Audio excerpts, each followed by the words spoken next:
Hello, नमस्कार दोस्तों, कैसे हैं आप लोग? सब बढ़िया।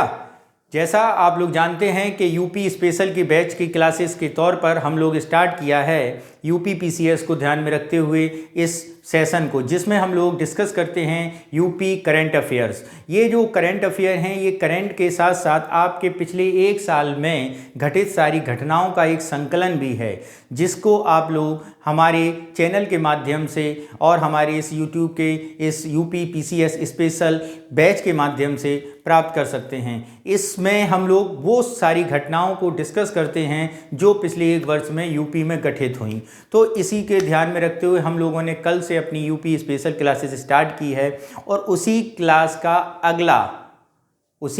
का अगला टॉपिक यानी उसके बाद की घटनाओं के बारे में, उसके बाद होने वाली यूपी में स्पेशल कार्यक्रम, यूपी सरकार की घोषणाएं, उत्तर प्रदेश सरकार की घोषणाएं, केंद्र सरकार की घोषणाएं और अन्य सरकारों के साथ साथ विदेशी सरकारों के साथ साथ विदेशी संस्थाओं के साथ साथ और कौन कौन से सेमिनार उत्तर प्रदेश में हो रहे हैं, इन सारे सेमिनारों को देखते हुए हम लोग यहाँ पे डिस्कस करते हैं यूपी में घटित होने वाली घटनाएं। और ये जो आपका टॉपिक्स है ये काफ़ी महत्वपूर्ण है आपके आगामी एग्जामों को देखते हुए।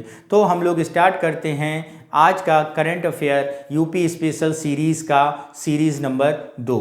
ज़रा देखें, इसमें हम आपसे बताएं कि आपका आज का जो पहली टॉपिक है वो टॉपिक है संघाई सहयोग संगठन। कौन सा? SCO। कौन सा संगठन बच्चों?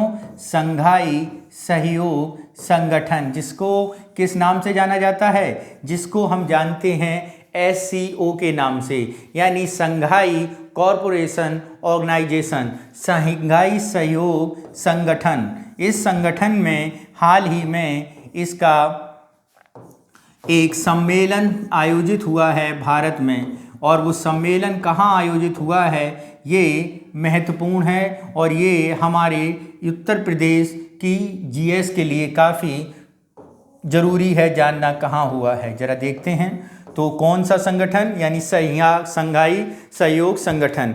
जो इसका सम्मेलन आयोजित किया गया वो सम्मेलन था संघाई सहयोग संगठन के देशों के पर्यटन मंत्रियों का। किसका था? पर्यटन मंत्रियों का संगठन था। किसका बच्चों संगठन था? पर्यटन मंत्रियों का संगठन था। और इस मंत्रियों के संगठन सम्मेलन का जो ये मंत्रियों का सम्मेलन हुआ था, ये सम्मेलन आयोजित कहाँ पर हुआ था बच्चों? इसका आयोजन हुआ था बनारस में। कहाँ पे हुआ था? बनारस में आयोजन हुआ था इसका बच्चों। कब ये आयोजित हुआ, अगर हम इसके बारे में बात करें तो ये 2 दिन चला था, 18 मार्च 2023 को। कब हुआ था? 17-18 मार्च 2023 को। ठीक है। अब अगर हम बात करें कि इस सम्मेलन में क्या बात हुई या इस सम्मेलन का विषय क्या था, अगर हम विषय की बात करें तो इसमें विषय थे सहयोगी देशों के पर्यटन, सहयोगी देशों में पर्यटन को बढ़ावा देना। किसको बढ़ावा देना?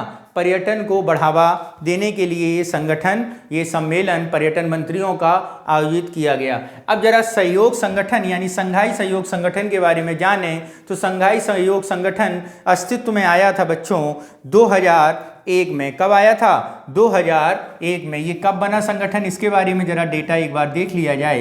ये संगठन बना था 2001 में, और इस संगठन का अगर हम हेड क्वार्टर की बात करें तो इसका संगठन का हेड क्वार्टर है बीजिंग में। कहाँ पर है बच्चों? बीजिंग में है। कहाँ पर है बच्चों? बीजिंग में है इसका हेड क्वार्टर। चीन की राजधानी बीजिंग में इस सहयोग संगठन का हेड क्वार्टर है। ठीक है। भारत भी इसका सार्वकालिक सहयोग संगठन का सदस्य है। ठीक है। तो आगे चलते हैं। हमारा ये आज का पहला करंट अफेयर था। आज के दूसरे करंट अफेयर पर देखें।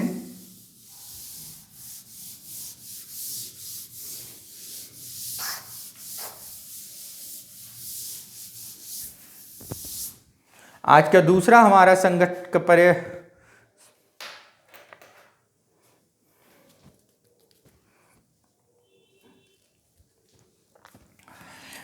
दूसरा हमारा सब्जेक्ट है या टॉपिक है राष्ट्रीय राजमार्ग। क्या है?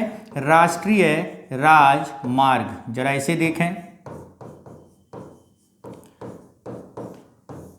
राष्ट्रीय राजमार्ग संबंधी है। इसमें क्या है, यानी इसमें बात ये है कि हमारे जो राष्ट्रीय राजमार्ग मंत्री हैं, नेशनल हाईवे मिनिस्टर हैं, श्री नितिन गडकरी जी, तो उन्होंने हाल ही में 9 राष्ट्रीय राजमार्गों का उद्घाटन किया है। और ये 9 राष्ट्रीय राजमार्गों का जो उद्घाटन हुआ है वो उद्घाटन उत्तर प्रदेश के कहाँ पर हुआ है? उत्तर प्रदेश के महोबा ज़िले में हुआ है। कहाँ पर हुआ है?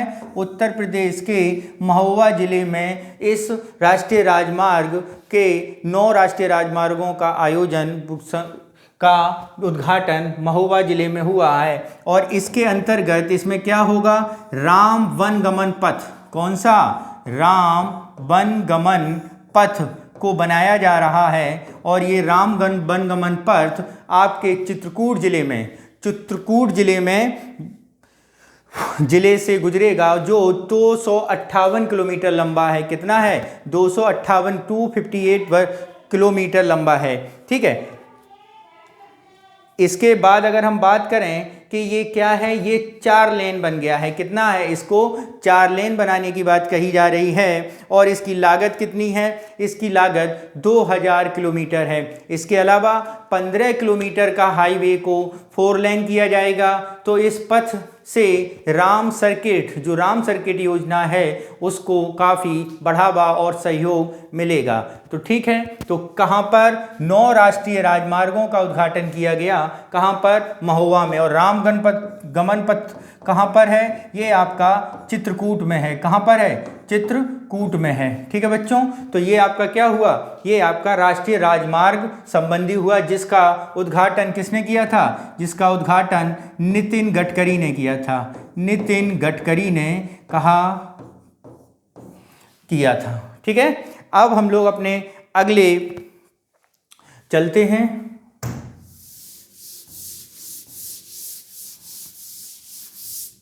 अगले टॉपिक पर चलते हैं। तो हमारा अगला टॉपिक है विश्व बैंक संबंधी है टॉपिक, जरा उसे देखें।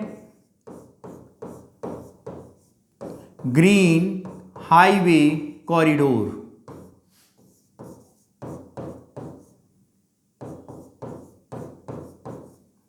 ग्रीन हाईवे कॉरिडोर, इसके बारे में जाने। ग्रीन हाईवे कॉरिडोर क्या है? तो इसके अगर हम बात करें तो ग्रीन हाईवे कॉरिडोर कितने राज्यों में गुजर रहा है, या किन किन राज्यों को वर्ल्ड बैंक ने समझौता किया है, तो जरा इसको समझ लें। तो ग्रीन हाईवे कॉरिडोर जो है वो विश्व बैंक, किसका?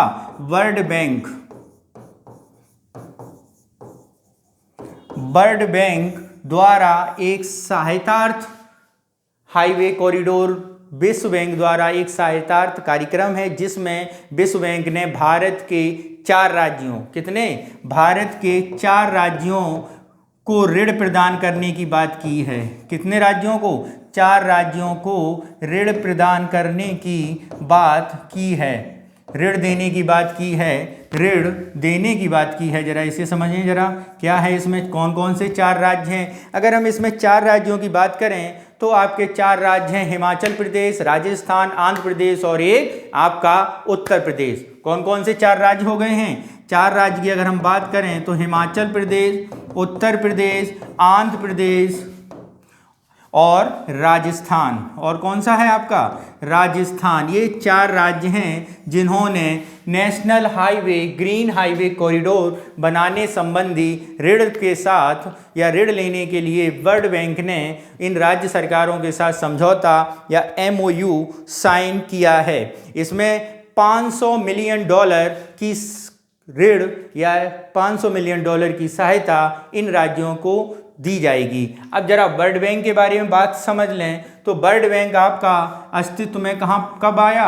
1944 में, यानी 1944 में वर्ल्ड बैंक की स्थापना की गई। और अगर हम आगे बात करें कि वर्ल्ड बैंक कब बना, 1944। और वर्ल्ड बैंक का हेडक्वार्टर की अगर हम बात करें तो ये है आपका वॉशिंगटन DC में। कहाँ पर है? वॉशिंगटन DC में वर्ल्ड बैंक का हेडक्वार्टर है। तो यानी वर्ल्ड बैंक की सहायता से ग्रीन हाईवे कॉरिडोर कितने राज्यों में बनाया जा रहा है बच्चों? 4 राज्यों में बनाया जा रहा है। कौन कौन से 4 राज्य हैं? हिमाचल प्रदेश। कौन कौन से 4 राज्य हैं अगर हम इसके बारे में बात करें तो वो 4 राज्य हैं आपके हिमाचल प्रदेश,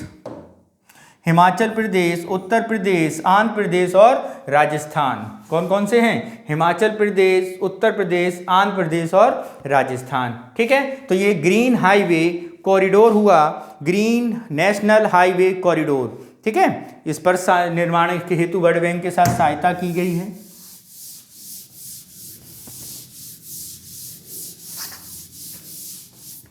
अगले टॉपिक पर चलते हैं। हमारा अगला टॉपिक है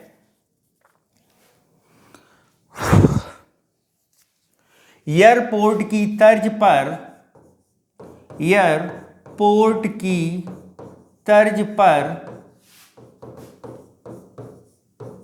बस अड्डों का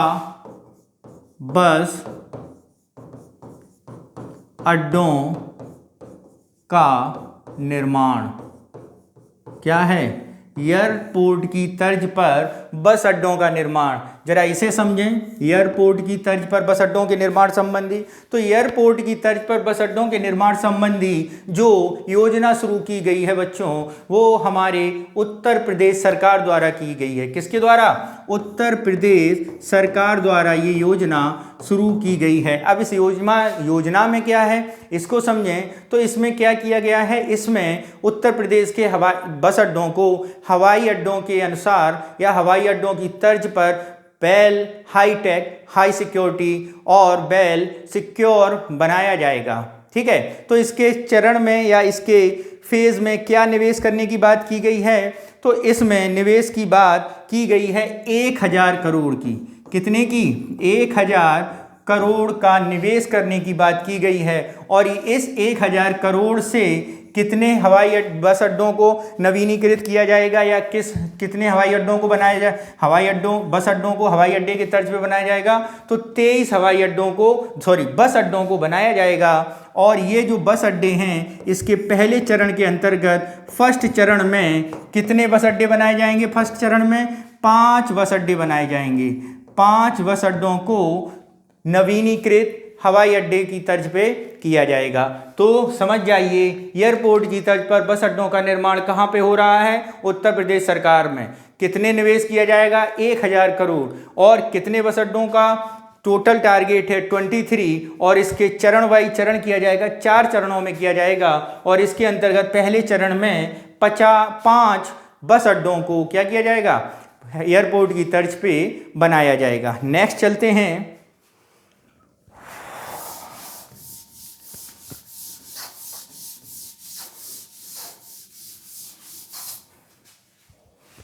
नेक्स्ट है हमारा पीएम मित्र। जरा इसे समझें।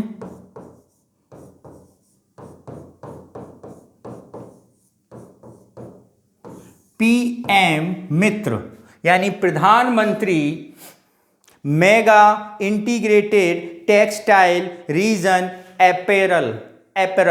क्या है? प्रधानमंत्री mega integrated textile reason apparel. इसमें क्या किया जाएगा इसको समझते हैं। इसमें किया जाएगा क्या, इसको जरा समझें। तो प्रधानमंत्री mega integrated textile regional apparel में क्या हुआ है? इसमें उद्घाटन किया है प्रधानमंत्री ने। किसका?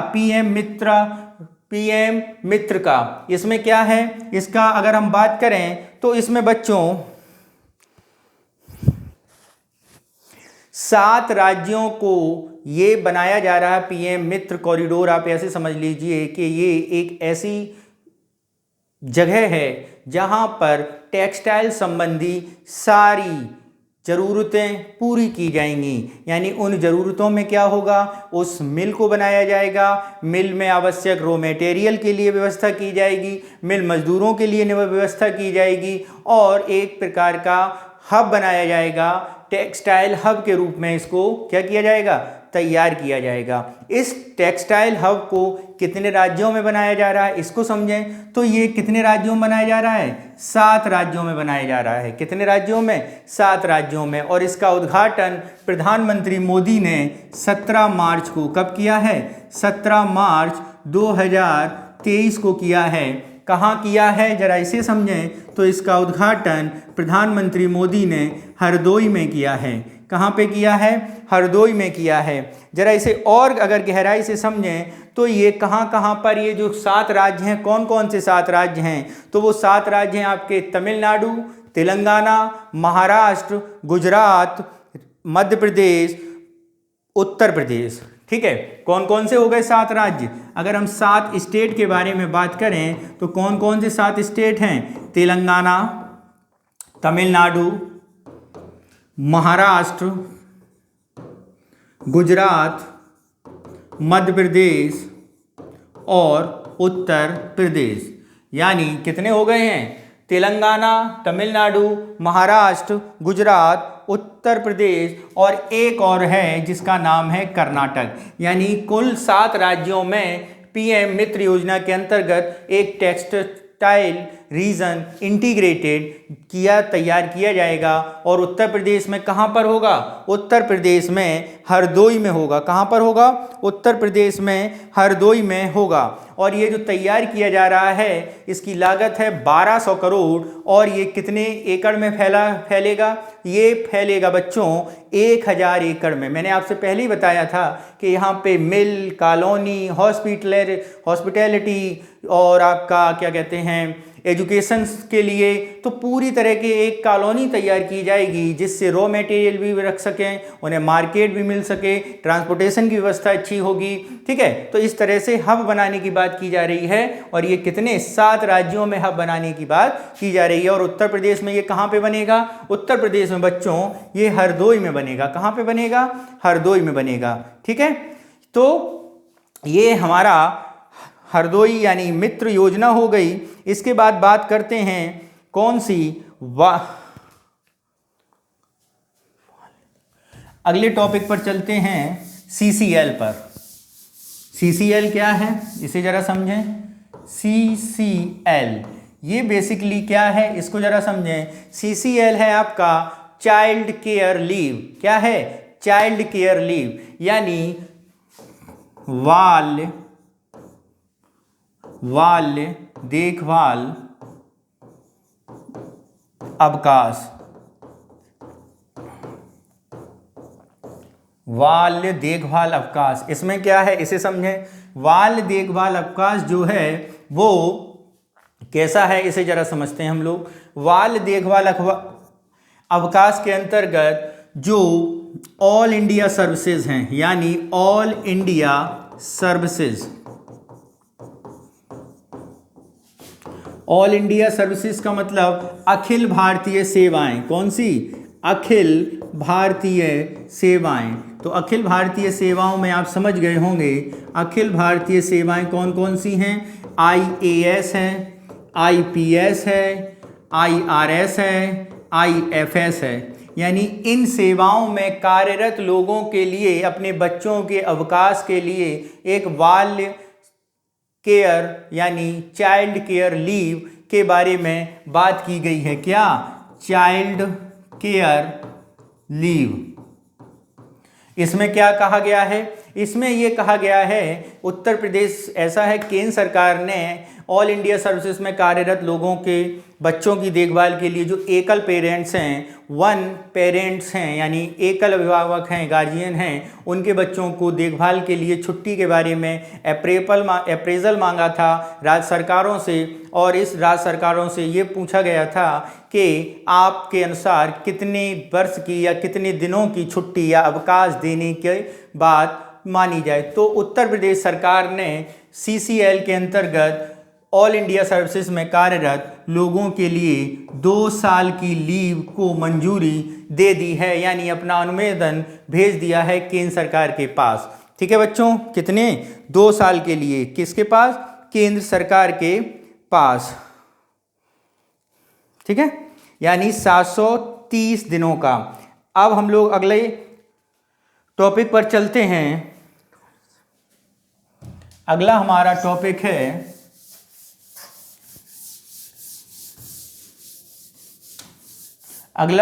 है टाउनशिप नीति 2023। कौन सी नीति? टाउनशिप नीति।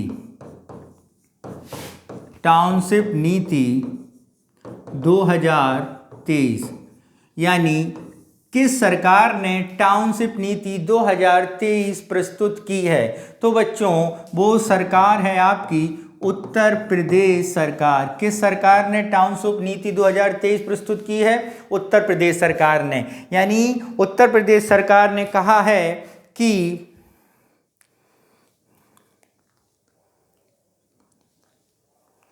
क्या कहा है कि जिन शहरों, दो टाइप के शहर की श्रेणी बनाई गई है, शहर फर्स्ट और शहर सिटी सेकेंड।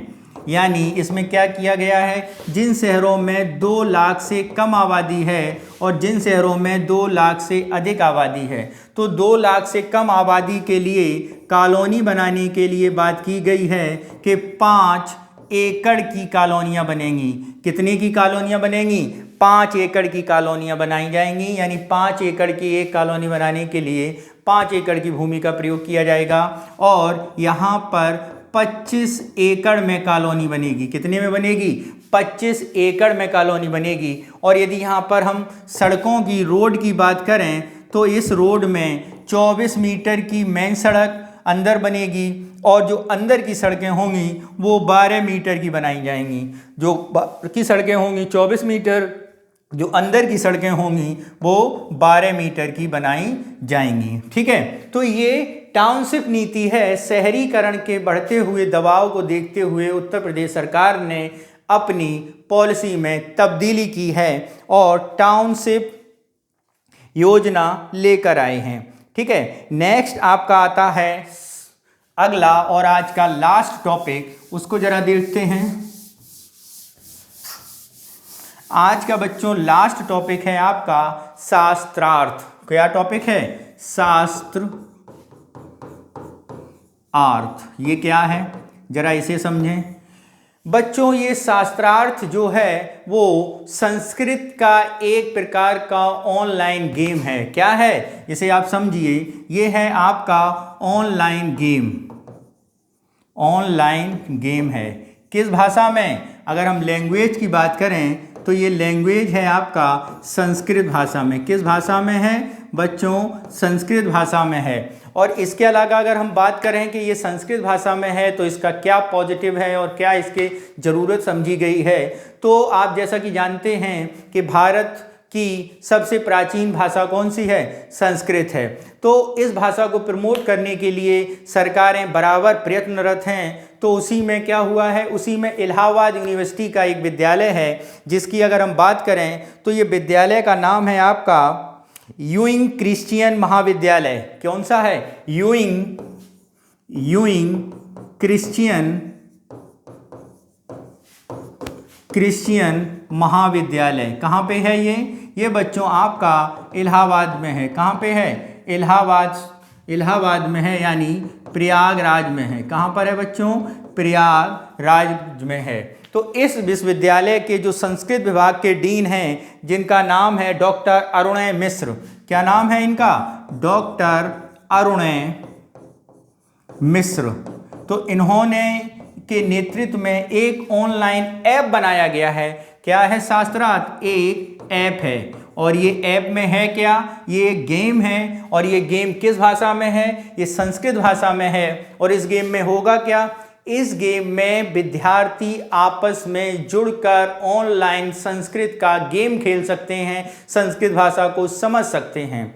यानी इसमें 4 विकल्प दिए जाएंगे और आपसे क्वेश्चनिंग की जाएगी और उस क्वेश्चनिंग के दौरान आपको टाइम मिलेगा 30 सेकेंड का, 30 सेकेंड का। तो ये एक प्रकार का ऑनलाइन गेम है जो संस्कृत भाषा के विद्यार्थियों को बहुत ही सहायक सिद्ध होने वाला है। तो इस ऐप का नाम क्या रखा गया है? शास्त्रार्थ रखा गया है।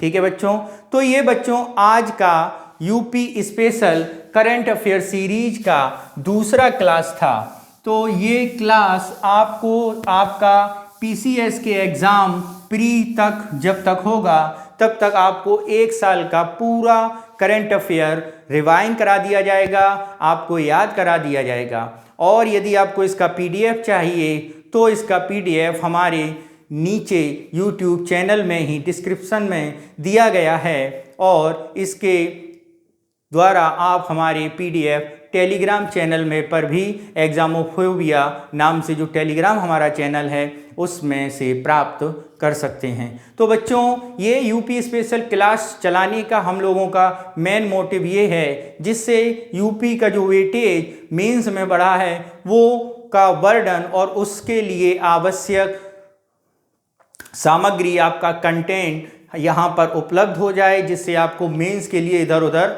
भटकना ना पड़े। तो बच्चों, अपना प्रयास सतत जारी रखिए और हमारे चैनल के माध्यम से अपने सपनों को साकार करिए। धन्यवाद। जय हिंद।